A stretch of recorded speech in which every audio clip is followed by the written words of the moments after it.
Olá, sejam bem-vindos. Meu nome é Silvio Celestino e você está no episódio número 69 do podcast do canal O Executivo. O nosso propósito aqui é aumentarmos a sua musculatura executiva para que você tenha a força necessária para ir mais longe na sua carreira e, é claro, ficar por lá. E para isso nós nos aprofundamos em temas como a gestão de pessoas, o equilíbrio de vida pessoal e profissional e, é claro, sobre carreira, sobre liderança. Hoje o tema é muito interessante. Nós vamos falar sobre a carreira na área de finanças e da administração de negócios. E para isso nós vamos receber o CFO da H2C Holding e Participações, Carlos Bessa. Carlos, seja muito bem-vindo. Boa tarde, Silvio. Muito prazer em poder participar desse podcast com você, desse bate-papo. Sempre uma alegria o nosso encontro.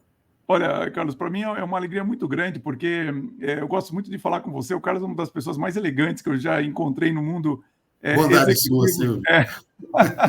É verdade, Carlos. E para mim, assim, eu sempre fico pensando, né, como é difícil no mundo executivo a gente manter a sobriedade, a elegância em todos os momentos. E o Carlos, vocês vão ver que é uma pessoa assim elegantíssima em tudo que ele fala, no que ele faz. Então, tem uma honra para mim receber você aqui, Carlos. E o nosso propósito aqui é justamente conhecer a sua carreira, e eu começo perguntando exatamente isso. Bom, primeiro, antes de mais nada, né, Carlos, aonde que você nasceu mesmo? Eu sou de Minas Gerais, da cidade chamada Uberaba. Uberaba, sul de Minas, não? Uberaba é no Triângulo Mineiro. No Triângulo Mineiro. E eu queria entender exatamente isso. Nascido em Uberaba, o que fez você se interessar inicialmente pela área de finanças? O Silvio, eu comecei muito jovem, né? Naquela época que eu comecei, a gente podia trabalhar aos 12 anos de idade, que não era considerado abuso infantil, né? É verdade. Trabalho análogo ao trabalho de escravo, né? Naquela época não tinha disso. E eu fui trabalhar no escritório de contabilidade, né? Aos 12 anos de idade. Eu comecei lá nesse escritório como office boy. Naquela época se recolhia muito as notas fiscais, levava para a coletoria. Eu acho que muitos jovens hoje nem conhecem esse termo, né? O que é uma coletoria de impostos? A coletoria, exatamente. Então, eu fiquei lá nesse escritório durante 5 anos. Entrei como office boy, depois escriturário, e fiquei lá 5 anos. E eu resolvi, gostei muito daquilo que eu fazia, né? Escrituração contábil, escrituração fiscal. E concluí o meu segundo grau e fiz também o técnico em contabilidade. Né? E fazendo o curso de técnico em contabilidade, eu já fui chamado para trabalhar numa outra empresa, numa empresa ali também de Uberaba mesmo, né? Uma empresa do segmento agrícola, né? Região eminentemente agrícola, principalmente naquela ocasião. Né? Sim. Nessa empresa, eu fui já numa posição de quase que encarregado de escrituração fiscal, lançamentos contábeis. Fiquei lá 2 anos e depois eu fui para uma empresa de engenharia, sempre atuando na área naquela época, administração de pessoal, contabilidade, escrituração fiscal. E nessa empresa de engenharia, eu fiquei um período. Essa empresa ela foi contratada para fazer um projeto de construção da, então, Vale Fertilizantes, né, lá início da década de 80. Né? Sei. E nessa empresa de engenharia, eu fiquei lá um período, durante o período de construção, e quando a fábrica entrou em operação, eu fui convidado para participar do processo seletivo para compor a equipe de administração das operações. Né? Isso lá no início da década de 80, 83, 84, por ali assim.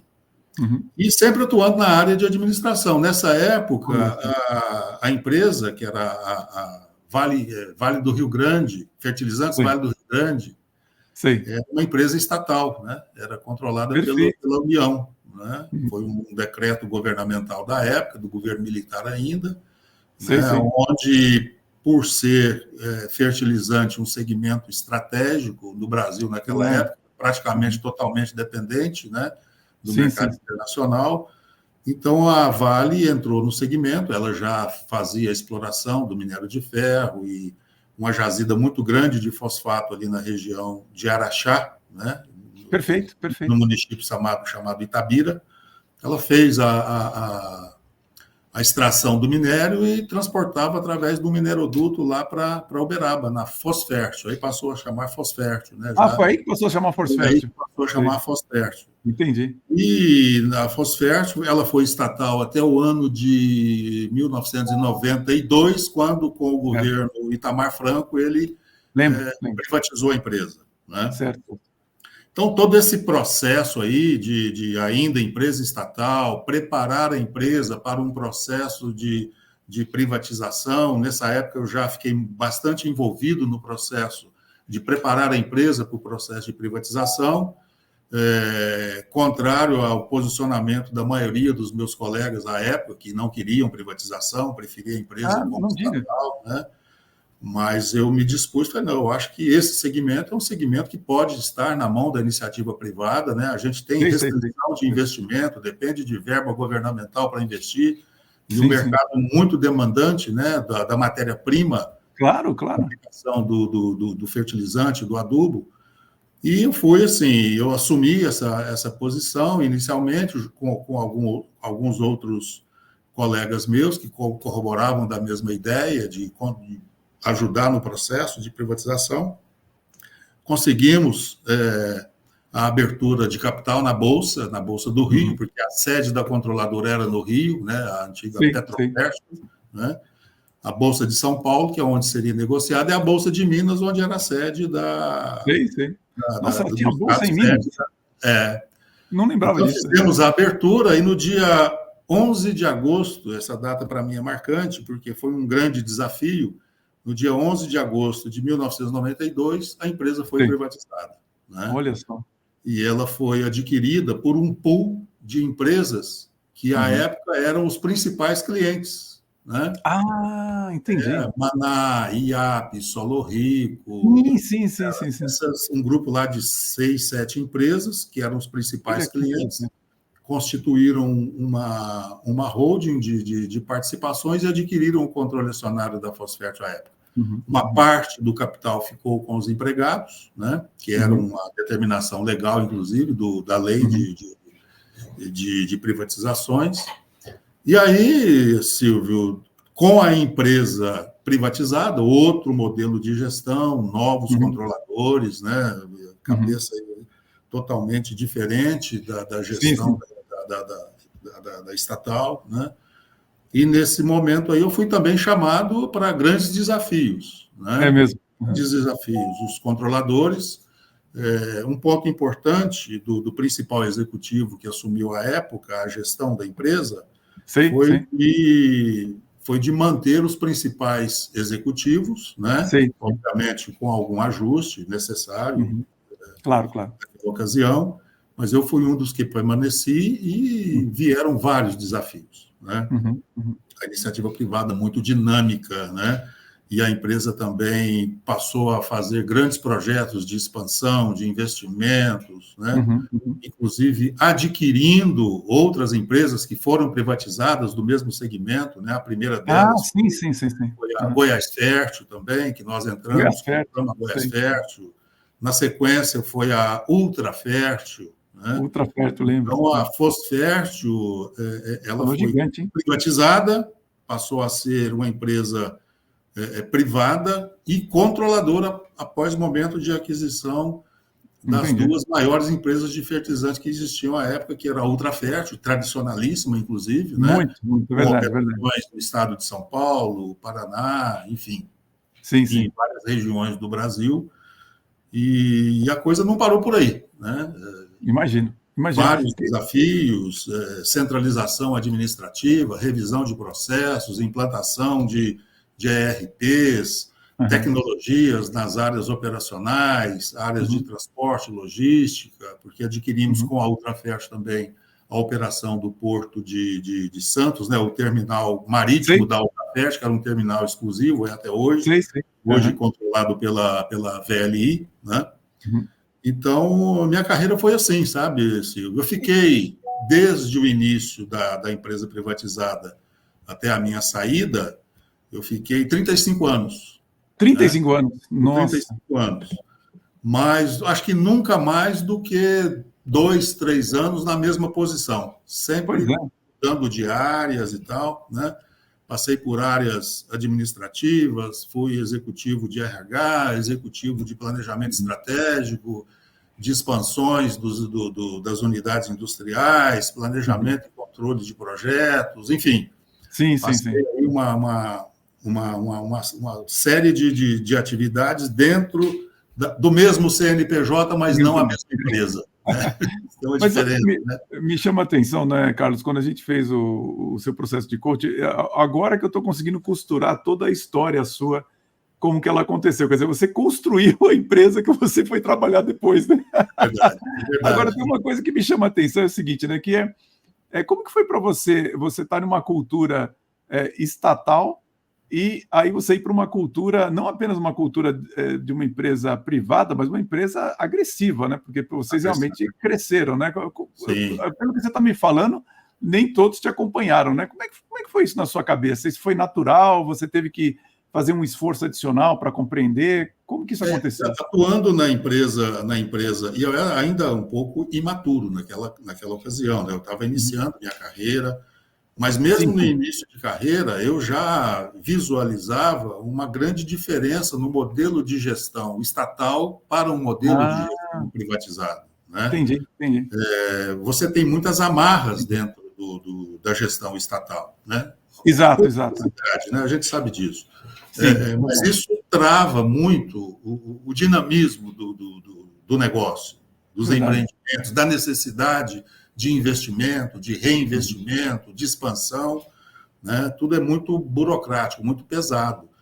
E aquela época, assim como hoje também, hoje o mercado, os produtores de fertilizantes no Brasil não atendem em 100% da demanda. Hoje, se não me falha a memória, aqui deve estar na faixa de 40% a 45% da demanda de fosfatados e nitrogenados. Potássico nem se fala, hoje eu acho que 10% só de produção para atender a demanda nacional. Né? Só 10%? Hoje, potássio, praticamente 10% que é produzido lá em Sergipe, né? Numa das minas da Vale. Então, assim, nitrogenados e fosfatados deve estar na casa de 40% a 45%. 65% é atendido pelo mercado internacional. Né? Então, há necessidade de muitos investimentos. Né? E são investimentos de capital intensivo. Né? Você precisa de recursos, são investimentos pesados, abertura de mina, construção de fábrica, enfim, investimento pesado. E a dinâmica empresarial na iniciativa privada é diferente. Você busca fundos, você busca alavancagem no mercado internacional. Você tem uma gama aí de opções para alavancar para você crescer, né? Em projetos greenfield, brownfield, enfim. E era a nossa realidade. Então, passei por tudo isso aí. E dentro da sua pergunta, comparação, né? Qual o principal diferencial entre você atuar numa administração, gestão pública e numa administração, gestão privada? Totalmente diferente. Né? Totalmente diferente, né? Totalmente diferente. A começar pela rapidez nas tomadas de decisões, né? A necessidade de ser rápido nas tomadas de decisões e rapidez com assertividade, porque o risco é muito alto também. Sim. Você chama para si todo o risco das decisões que você toma. Sem dúvida. Mas eu prefiro, e à época eu já percebia isso, entre a administração de uma empresa privada e a administração de uma empresa pública, obviamente, é a iniciativa privada, né? Que dá mais dinamismo e também te dá mais oportunidade e possibilidade de crescimento. Né? E que acabou acontecendo com você, né, Carlos? Porque realmente a sua carreira de 35 anos, você passou por todo quanto é cargo possível e imaginável ali. Exatamente. Conseguiu permanecer ali. E sempre nas posições assim, eu sempre era chamado para atuar em algumas áreas que precisava de renovação, de reestruturação, de readequação, de ajuste operacional. Né? Então, mesmo dentro da empresa, vários projetos de turnaround, né, vários projetos também de downsize, e isso mais ali em meados da década de 90, né, onde estava muito em voga a questão do downsize, turnaround. Lembro. Então, assim, dentro da empresa, você tinha várias oportunidades em diversas áreas de praticar esse modelo de gestão. Uhum. Isso ajudou com que eu fui entrando em várias áreas, eu era chamado a esses desafios. Precisa de fazer algum ajuste, alguma remodelação, uma reestruturação, É você chamava que era Alberto. chamado. Mas sabe, Carlos, uma coisa que me ocorreu, né? Quando a gente faz um podcast desse, né, a gente vê a carreira de alguém como você, a gente sempre fica pensando assim, poxa, mas qual que foi o maior desafio, os desafios mais impressionantes ou que marcaram mais? Mas quando pensa em 35 anos, você consegue selecionar um desafio que você fala, olha, nesses 35 anos foi esse aqui que foi o que mais me marcou? Ah, sim, com certeza um dos principais foi o processo de privatização, né? Ah, foi Foi um a processo, apelação. eu diria assim, em termos de gestão, de busca de informações na Sei, sei. controladora, que não queria também o Sei, processo sei, de sei. privatização, foi traumático, mas Uhum. esse foi um grande desafio, tanto que no dia 11 de agosto nós batemos o martelo aqui na Sei, sei. Bovespa, e Sei, foi sei. um sucesso, né? Foi um sucesso, e ali foi um momento realmente de comemoração. Uhum. Outros desafios é porque a empresa ela passou por várias alterações de controle acionário, né? Ah, O entendi. controle era estatal, passou para o controle da iniciativa privada. A iniciativa privada, esse pool de clientes que passaram a ser os controladores através de uma holding constituída.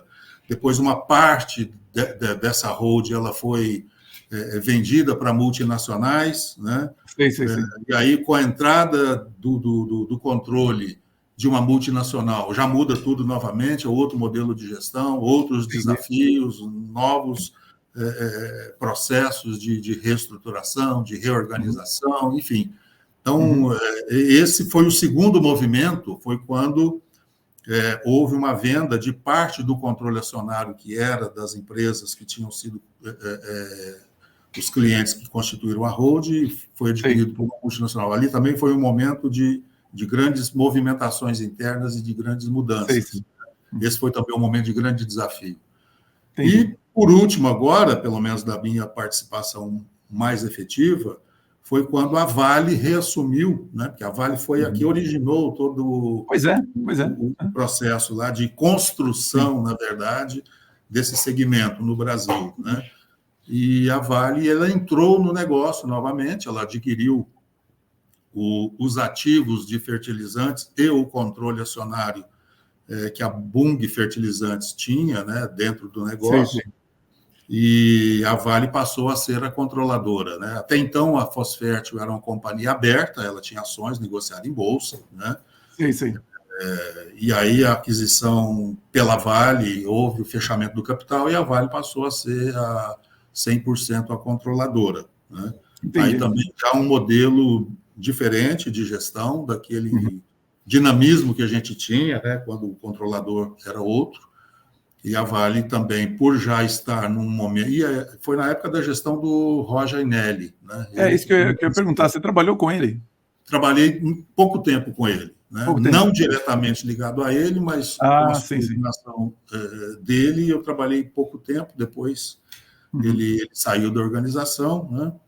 Entendi. Veio um conterrâneo meu lá, o Murilo É. Ferreira, né? Sim, Que sim, assumiu a lembro. presidência da Vale, Isso mesmo, é verdade, é e, verdade. e o Murilo mudou um pouco a estratégia do negócio, né? Uhum. Fechou o capital Sim, e incluiu outros ativos da Vale do segmento de fertilizantes, né? uhum. Baiova do Peru, a planta da Argentina também de cloreto, né? Sei, E sei, o sei. negócio tomou uma proporção muito maior, né? Uhum.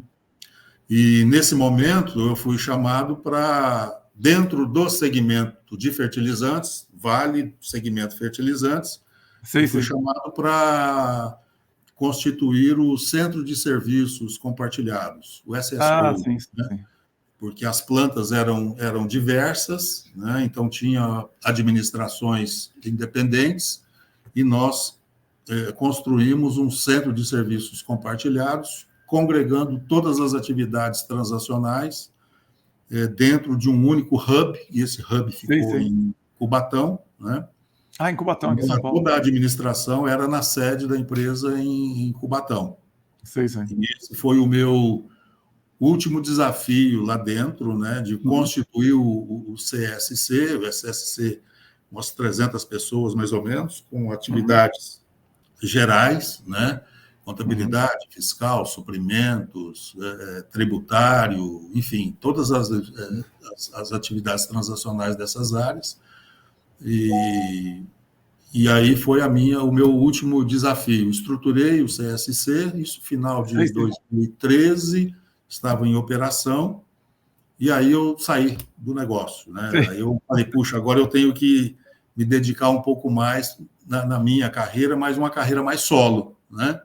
Ah, você já saiu com a intenção de fazer uma carreira solo? Isso, aí uma carreira solo, constituí a minha empresa de consultoria, hoje eu tenho uma empresa de consultoria, já há 10 anos, né?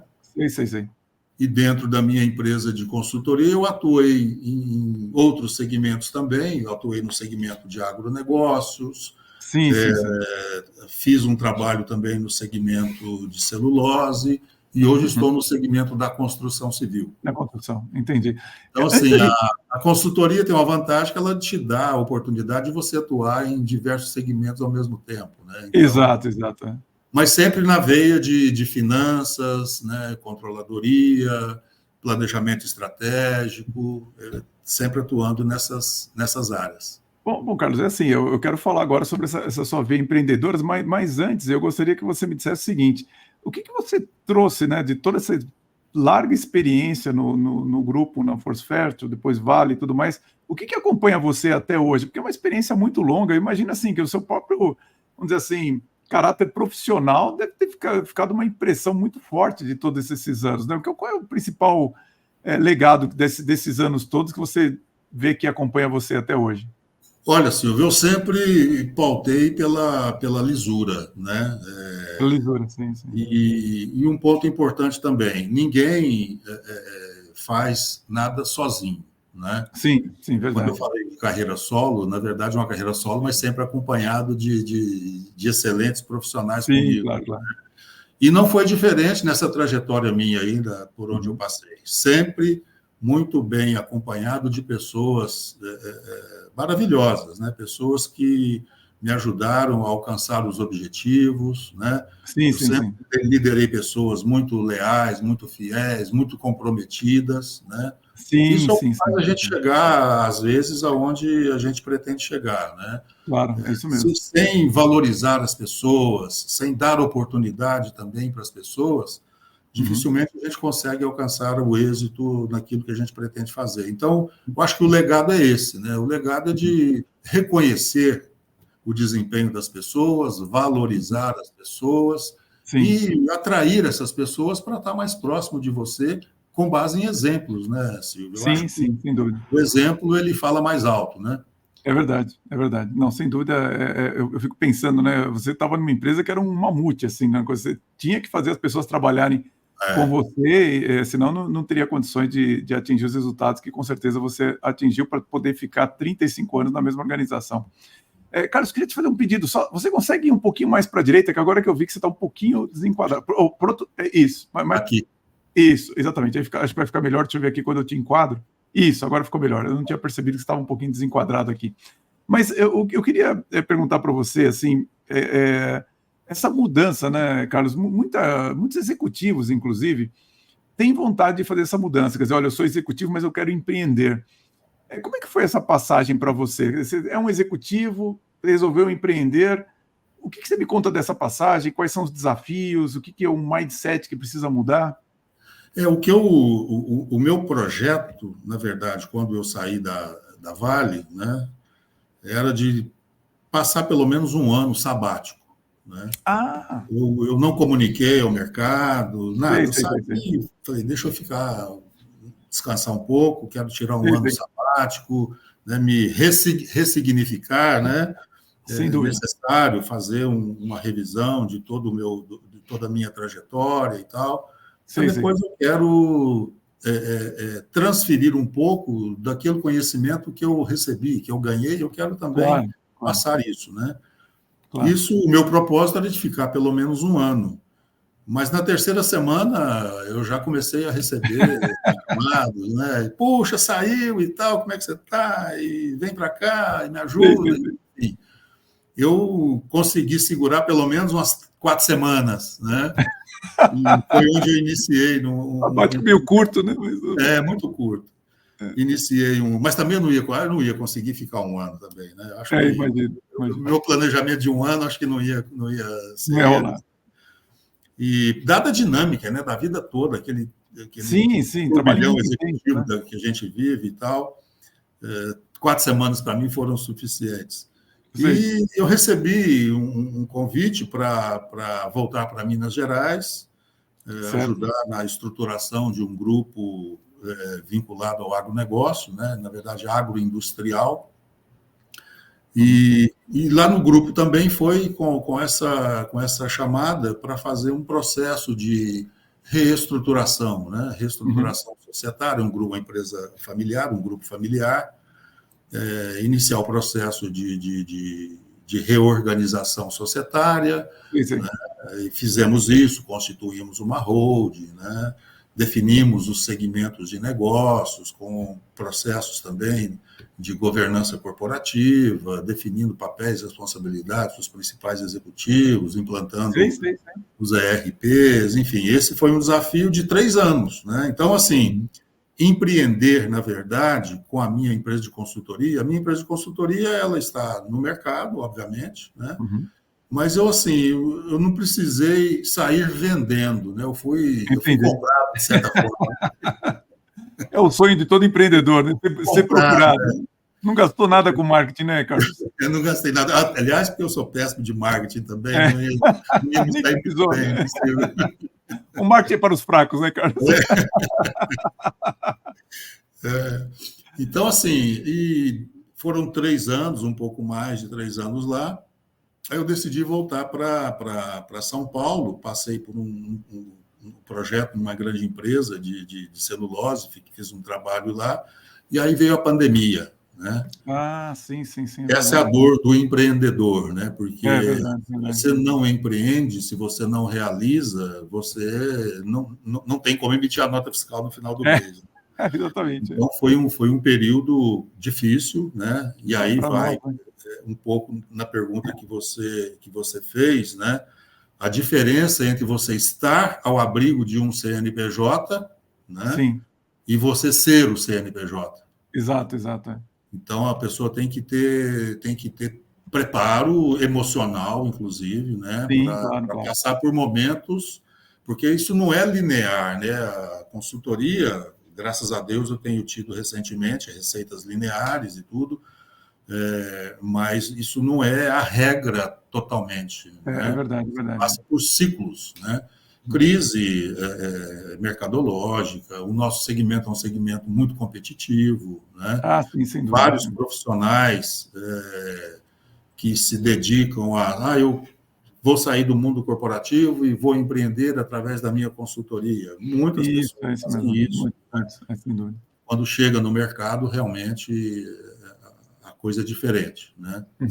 Então, isso foi um ponto que, graças a Deus, até aqui, fora o período da pandemia, que foi realmente traumático, isso para a maioria das empresas de consultoria e de serviços, né, Silvio? E não só também dos demais segmentos. E foi um período assim que falei, puxa vida, empreender não é fácil, ainda mais no Brasil. Não é fácil, é verdade. Mas, graças a Deus, estamos sobrevivendo.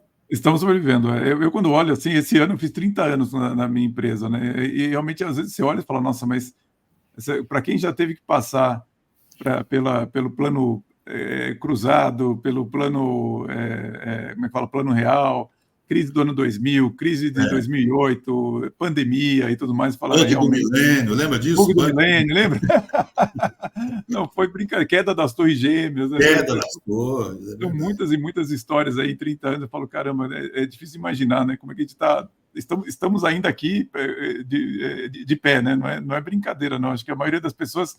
Porque normalmente, né, Carlos, até conversávamos um pouco sobre isso antes de começar o podcast, as pessoas olham para o bilionário, né, para pegar orientação. Não, mas tivemos dificuldade, pronto, sim, mas uma coisa é você passar dificuldades bilionário outra coisa é você passar dificuldades, você tendo ali que vender e conseguir manter a empresa em pé, né? Então, realmente, não tem dúvida que acho que o mindset necessário é de muita resiliência e saber lidar com esses momentos que às vezes você não sabe nem para quem que você vai ligar para tentar fazer uma venda, porque está todo mundo em casa e ninguém está fazendo nada, quer dizer, empresa que está precisando de uma reestruturação com todo mundo em casa, né, Carlos? É difícil, né? Não é brincadeira. Mas, então, eu queria entender um pouquinho, porque hoje você está como CFO na Hold H2C Participações, mas H2C Participações é uma cliente sua, é isso? Isso, exatamente. Ah, entendi. Na verdade, o meu relacionamento aqui com o grupo foi antes da pandemia, né? Eu fiz um projeto aqui, né? Fiz um projeto de avaliação, na verdade, um diagnóstico, né?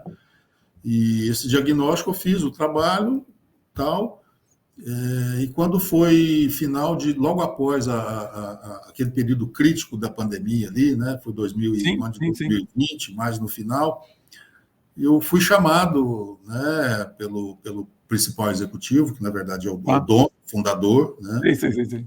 Falou, Bessa, eu preciso de uma ajuda, né? Eu estou com uma série de dificuldades aqui, a coisa está crescendo, eu estou perdendo o domínio, e enfim, eu criei um monstro aqui que eu preciso de domar esse monstro, de ajuda e tal. Voltei, fiz, né, um novo diagnóstico mais aprofundado, com algumas dores mais expostas que ele estava sentindo, enfim. E concluí o diagnóstico, dei a receita, ele falou, bom, só que agora eu não tenho ninguém para fazer isso para mim. Eu falei, entendi. Como não? Não tenho ninguém, eu não quero ir para o mercado, trazer alguém, porque eu não conheço, e tal. Eu falei, então tá bom, então você está de frente à pessoa que pode te ajudar. Não consigo. Você não consigo. Eu falei, como não consegue? Foi um papo assim, bastante amistoso. Apertamos as mãos e eu estou aqui até hoje, né? Então, olha só. Eu tenho, assim, nesse período dos últimos 2, 3 anos, também um trabalho muito intenso, porque é uma empresa de um único dono, que cresceu, já tem 30 anos, né? No segmento de construção civil e com atuação no segmento de incorporações, loteamentos e também na construção de obras públicas, né? Sim. Então, hoje a gente está situado num raio aqui de 200 quilômetros de São Paulo, né? A gente não passa disso, em vários municípios, prestando serviços de engenharia e construção civil, licitações públicas, né? Ok. Construção de hospitais, construção de escolas, paço municipal, galpões, enfim.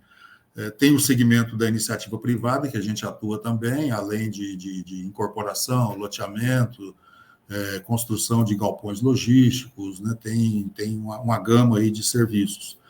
E com isso, eu também, da mesma forma, cheguei e falei, precisamos fazer uma reestruturação, começar por uma reorganização societária, né, na verdade. Sim, nossa. Várias empresas, vários CNPJ, né, e não tinham um controle, né. Aí constituímos uma holding, né, a empresa é uma empresa familiar, constituímos a holding, foi a minha primeira iniciativa de constituir a holding, separar as empresas por segmento de negócio, de atuação, implementar também a governança corporativa, definindo o papel dos principais executivos por segmento. Trouxemos também um ERP corporativo específico para a construção civil. Estamos entrando agora em processos, né?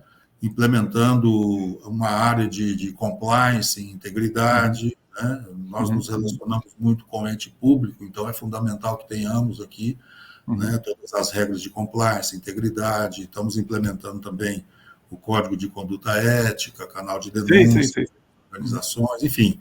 Estamos nessa fase aqui e também atuando na administração. Estamos estruturando agora uma área de recursos humanos, né? Processo, com todos os subsistemas necessários de recursos humanos, uma área de controladoria. E esse tem sido aqui os meus 3 últimos anos. Então, eu estou praticamente com um contrato de exclusividade, né? Atividade, sei. Resumindo tudo isso, né? Todas essas atividades, claro que eu tenho pessoas comigo, atuando Claro. né? Além da equipe própria da empresa que eu cheguei, com essas pessoas, fomos ajustando, fazendo uma melhor qualificação, enfim, trazendo pessoas também do mercado, com experiência. Esse é o momento que nós estamos vivendo aqui. Me parece um bom momento, né, Carlos? Um bom momento. A empresa crescendo, estamos participando aí de diversas obras.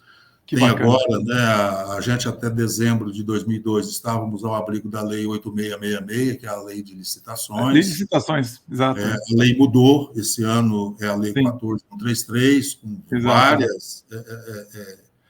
várias alternativas e vários requisitos que até então não se exigia, essa lei passa a exigir. Então, nós estamos no momento também de nos enquadrarmos para atender todas as exigências da Lei 14133.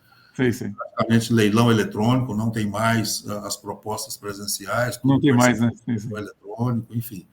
Isso está requerendo aqui um esforço adicional do nosso time de orçamento, de engenharia, de controle também. Mas é um grande desafio, um bom desafio. E falando em desafios, Bessa, eu comecei aqui a nossa conversa falando que eu sempre achei você uma pessoa muito elegante em todos os momentos, né? Mas é claro que a gente sabe que sofremos pressões, às vezes a gente precisa exercitar essa resiliência e tudo mais. Como é que você vê isso nas novas gerações de executivos, por exemplo? O pessoal está precisando treinar um pouco mais essa resiliência, essa pegada toda, ou você acha que o pessoal está conseguindo aguentar o tranco, como você, imagino, deve ter passado em toda essa sua experiência? Ô Silvio, eu acho assim, a experiência ela ajuda bastante, né? Passar por onde nós já passamos, viver o que já vivemos. Hoje a gente tem um grau de resiliência, obviamente, pela experiência que a gente adquiriu muito maior.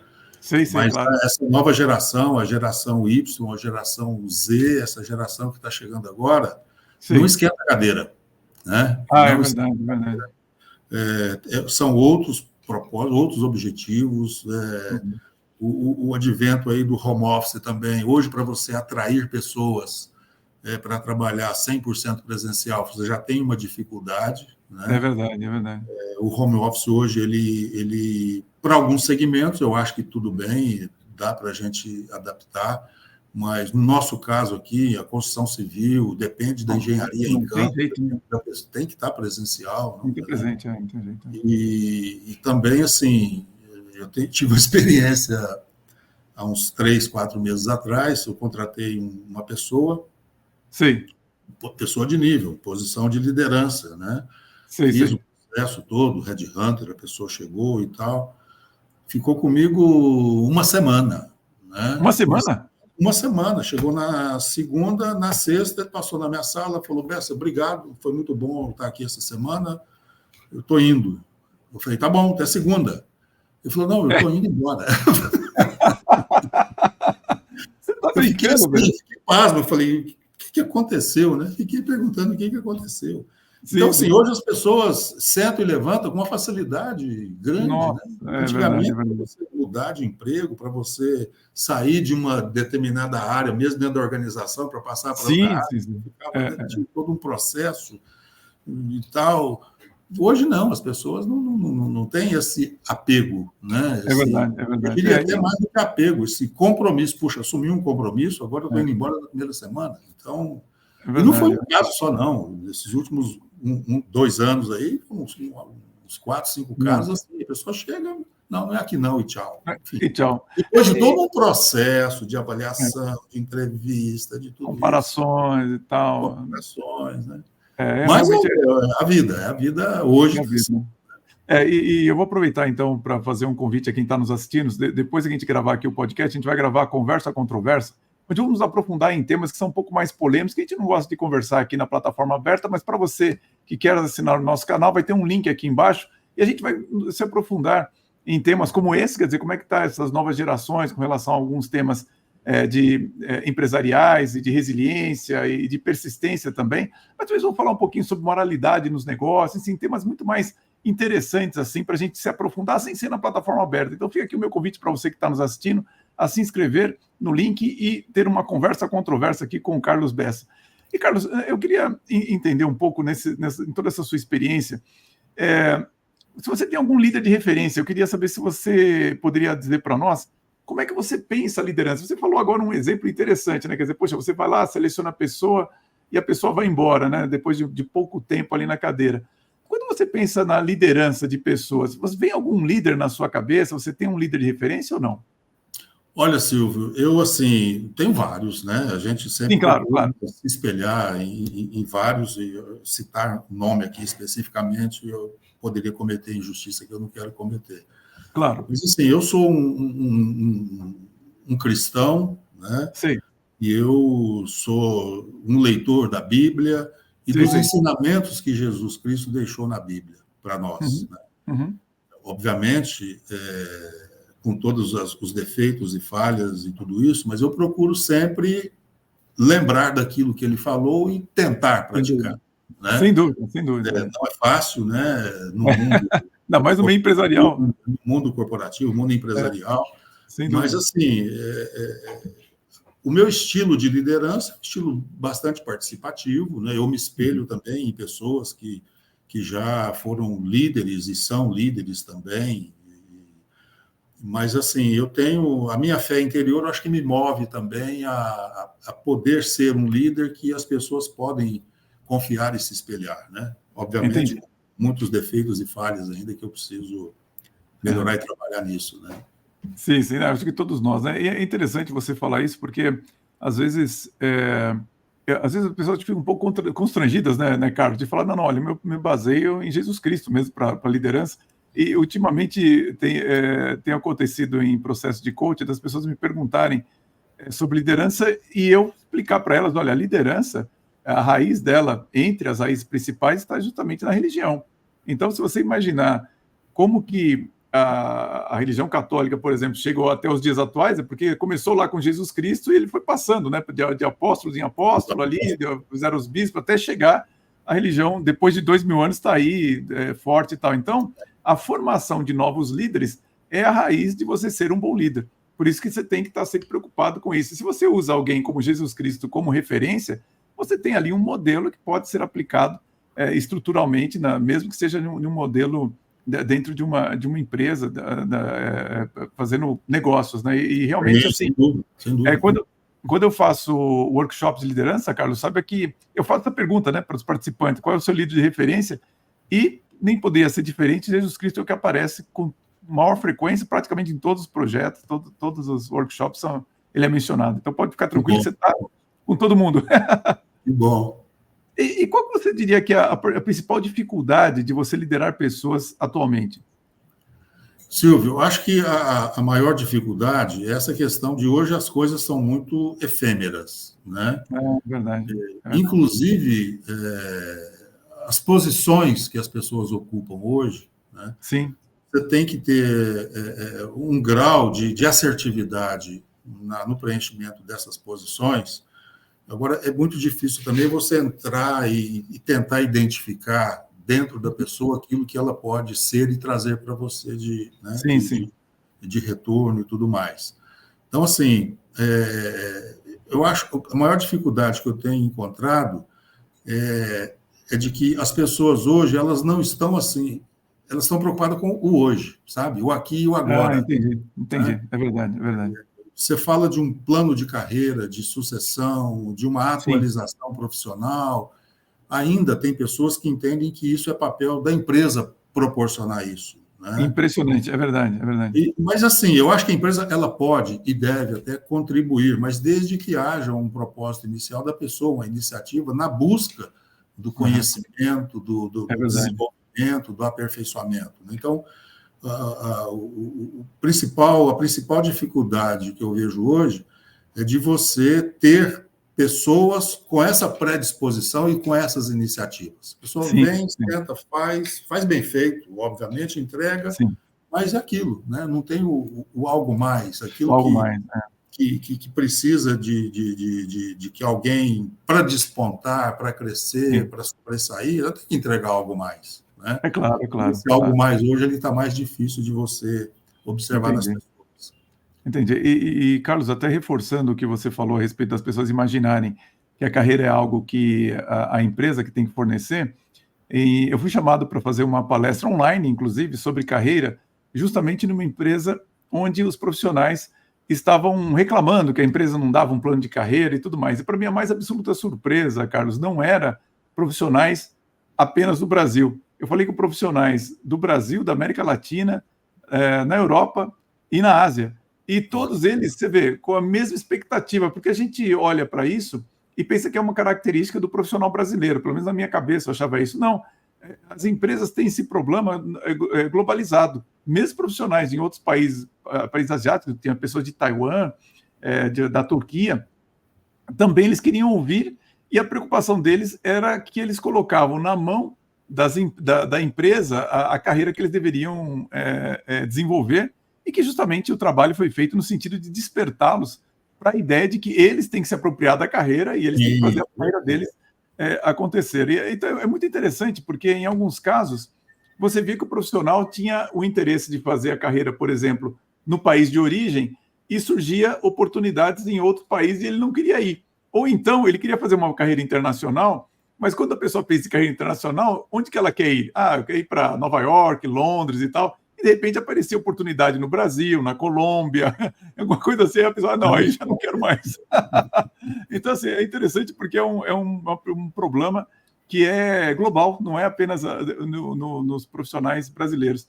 E nesse cenário, Carlos, o que você busca nos executivos que trabalham com você? Se você fosse dizer assim, olha, as competências que os executivos precisam ter para trabalhar comigo, quais são? Olha, o primeiro é o senso de justiça. Né? Senso de justiça. Senso de justiça. A pessoa tem que ser uma pessoa que pratique a justiça, né? E que não consiga conviver com a injustiça. Eu acho que esse é um ponto. O outro é lealdade e comprometimento, né? Sim.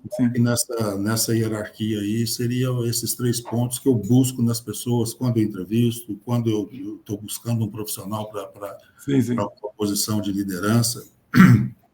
Eu procuro avaliar. Isso é muito subjetivo, obviamente, né? Não, claro, mas em algum momento a gente consegue perceber através das entrevistas, enfim, algumas que a gente pratica. Mas eu acho que o senso de justiça, para mim, é o principal deles.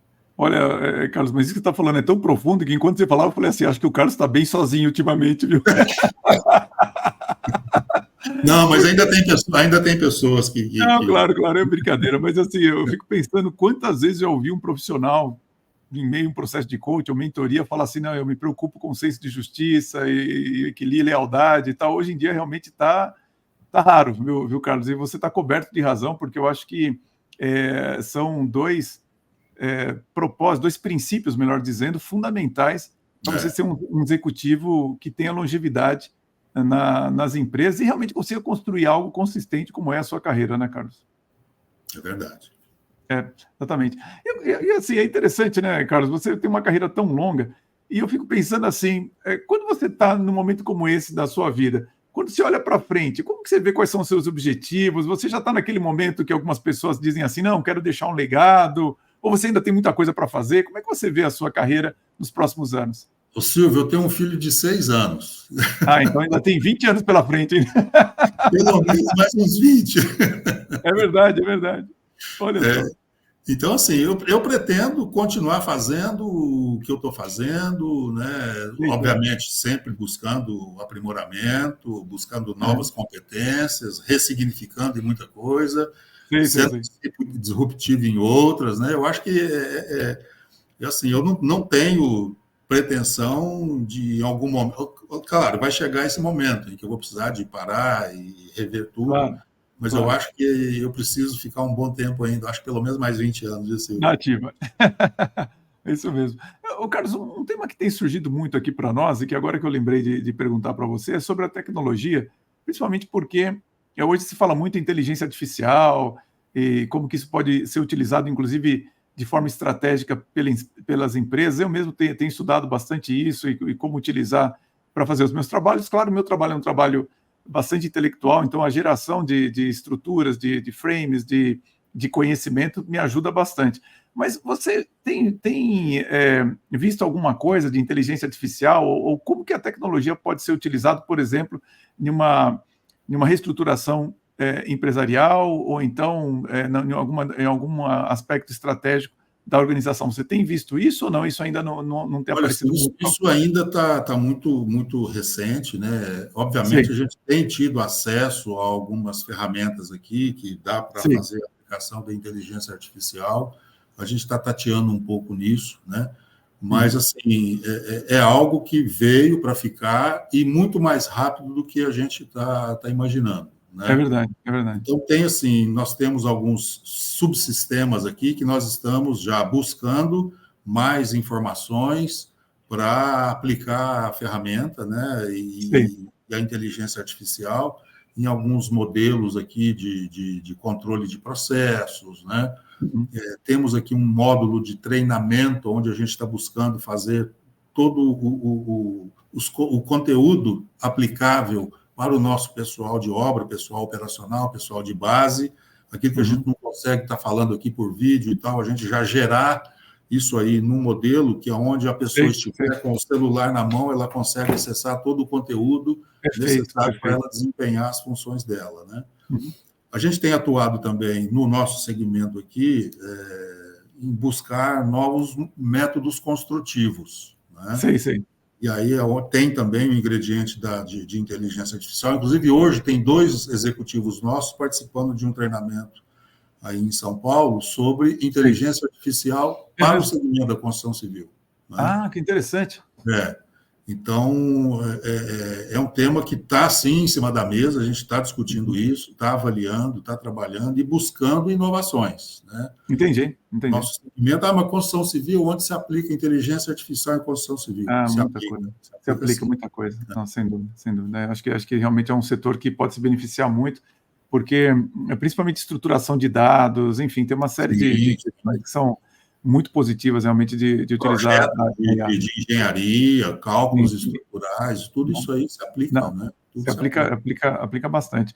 Carlos, olha, realmente, assim, a sua carreira é riquíssima, eu não imaginava algo diferente, a quantidade de ideias, insights que você passou aqui, só de descrever a sua carreira, dá para ver a densidade de conhecimento, de experiência.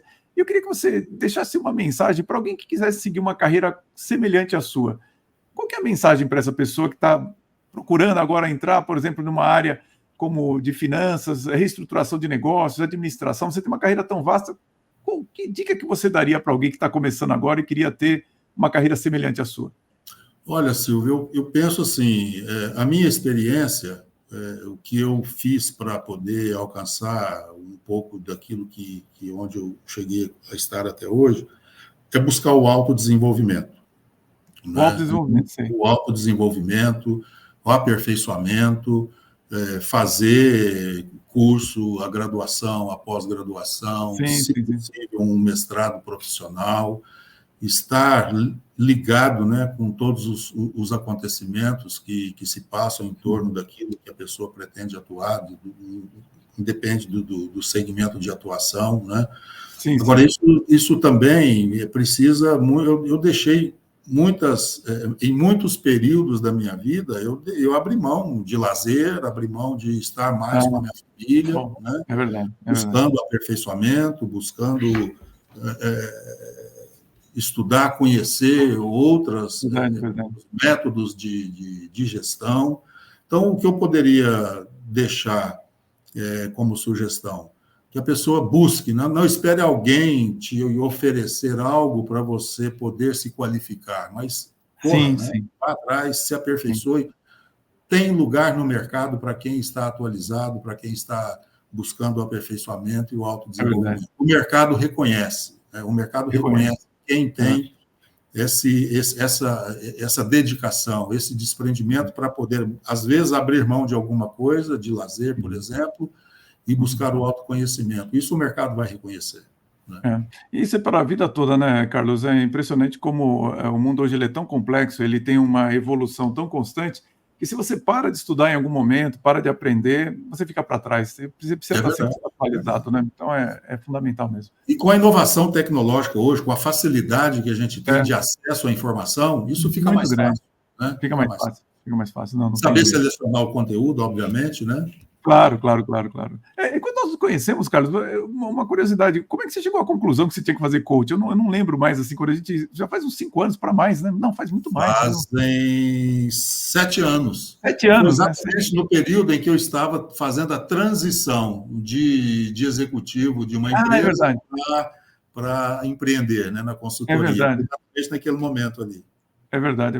E realmente foi um momento de muita reflexão. Eu lembro que você estava bastante reflexivo, querendo achar os caminhos, né? E com muita humildade, assim, realmente foi um prazer enorme fazer o trabalho com você e acabamos ficando em contato desde então. É verdade. É verdade. Aliás, pessoal, eu conheço inclusive o irmão do Carlos Bessa, o Antônio Bessa. Aproveito para mandar um grande abraço, não só para ele, mas todo o pessoal da ADESG, da Associação dos Diplomados da Escola Superior de Guerra em Uberaba, que gentilmente já me chamaram, acho que foram 2 ou 3 vezes, acho que foi para... Não, é que eu dei 3 palestras lá. E foi um sucesso, sim. Todos eles organizados pelo Antônio Bessa, então quero deixar aqui um abraço para o pessoal de Uberaba, realmente tenho um carinho enorme por eles, e cheguei até lá graças a você, né, Carlos? E foi um sucesso lá, as suas participações lá realmente foram... O pessoal gostou bastante. É verdade. Carlos, olha, muitíssimo obrigado pela sua participação aqui no nosso podcast. Eu tinha certeza que você ia ter muita riqueza, muito conhecimento, experiência para passar para os nossos ouvintes. E só posso agradecer pela sua participação aqui no nosso podcast do canal O Executivo. Eu que agradeço, Silvio, essa oportunidade de poder te reencontrar, mesmo que por vídeo, mas precisamos tomar o nosso café. Tomaremos nosso café, sem dúvida. E um grande prazer, muito bom poder participar com você aqui. E um abraço aí para todos aqueles que se seguem. Muito obrigado. E, pessoal, agora eu vou gravar a Conversa Controversa com o Carlos Bessa e fica o meu convite, então, para você se inscrever no nosso canal para que você tenha acesso também a esse conteúdo. E, é claro, na próxima quinta-feira, às 19h30, mais um episódio aqui no podcast do canal O Executivo, onde você aumenta a sua musculatura executiva para fazer a sua carreira ir mais alta e, é claro, permanecer por lá. Um grande abraço a todos e até lá!